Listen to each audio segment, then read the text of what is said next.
কেন এখানে কেন এখানে আমার কাছে ছুটে এসেছো বকুল? বকুল বলো, যাও যাও, চলে যাও, চলে যাও বকুল, চলে যাও। আমি জানতে চাই এই মেয়েটির সঙ্গে তোর কিসের সম্পর্ক, আমার কিসের প্রয়োজনে ও তোর সঙ্গে দেখা করতে চায়? তুই এত রাত্রে ওকে চলে যেতে বলছি?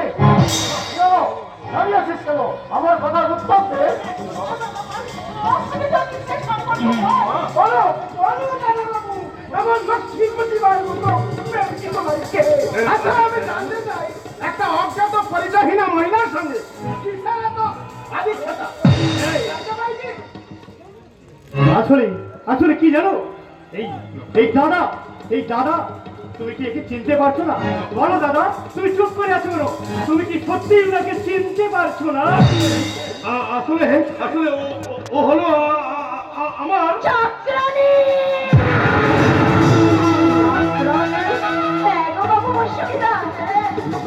বাবু যখন আমাদের ওখানে ছিলেন তখন আমি বাবুর সব কাজ করে দিতাম।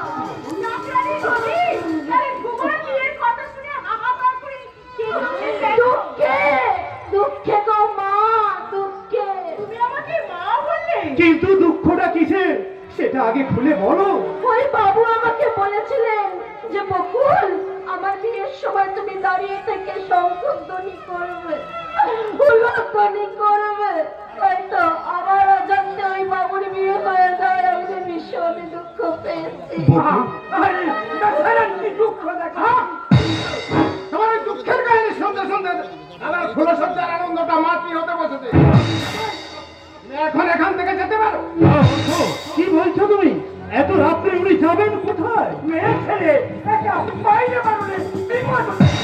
এই তো আজকে করে কি কাণ্ডটা ঘটে গেল। ঠিকই তো, এত রাত্রে বা যাবেন কোথায়? কেন কিভাবে যাবে? তার চেয়ে এক কাজ করো মাথা, তুমি আজকে রাত্রে না হয়ে এখানে থেকে যাও। দাদা, আপনারা আমার চলে যেতে বলবেন না। বকুল আমার চলে যেতে বলবেন না। আমি ওখানে যেমন তোমার চাকরানি ছিলাম, আমি এখানে আজীবন তোমার চাকরানি থাকবো গো বাবু। আমার চলে যেতে বলো না।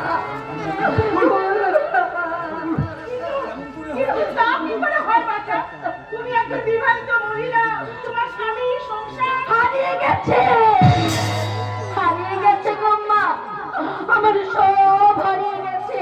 তাই তো আপনাদের কাছে আমি অনুরোধ করছি, আমাকে দয়া করে আপনারা তাড়িয়ে দেবেন না। আমাকে দয়া করে এই বাড়িতে আপনারা বিশ্বাস করুন, আপনারা যা বলবেন আমি তাই শুনবো। যখন খেতে দেবেন আমি তখনই খাবো। দয়া করে আমাকে আশ্রয়। অসম্ভব! কাদের লোক রাখার মতো বিলাসিতা আমাদের পক্ষে মানায় না।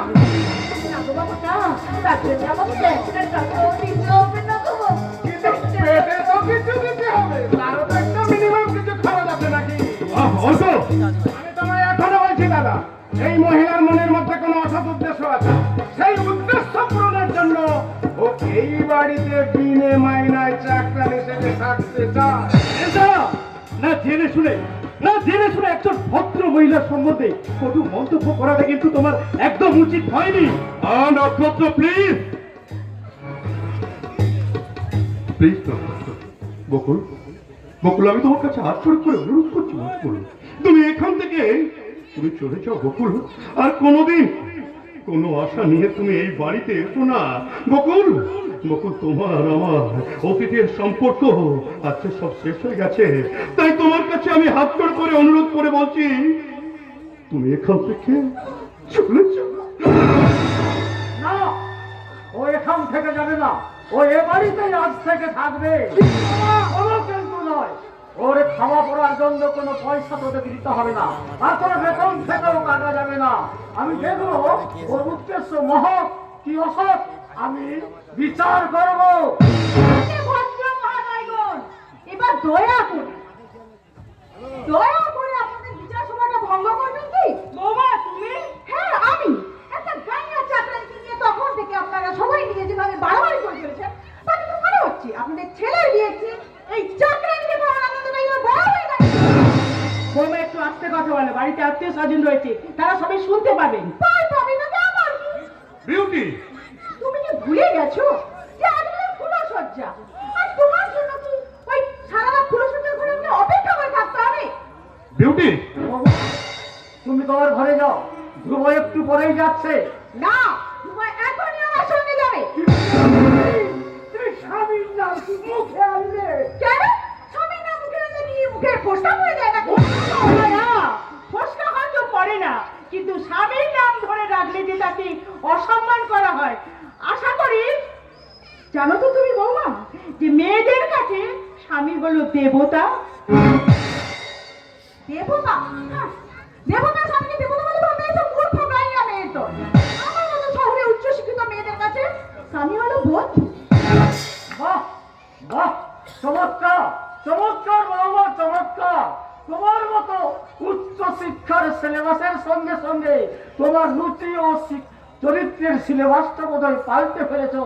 তাই তো তোমার মতো অসংখ্য উচ্চ শিক্ষিতা শিক্ষার বিচারে স্বামী হয় বন্ধু, আর বৃদ্ধ শ্বশুর শাশুড়ি হয় চাকর আর চাকরানি। বাবা, জানিস বাবা, জানিস ধ্রুব, মৃত্যু শয্যায় এসে আমি অনেক স্বপ্ন দেখতাম আমার ধ্রুবর বিয়ে হবে, মনের মতো বৌমা আনবো।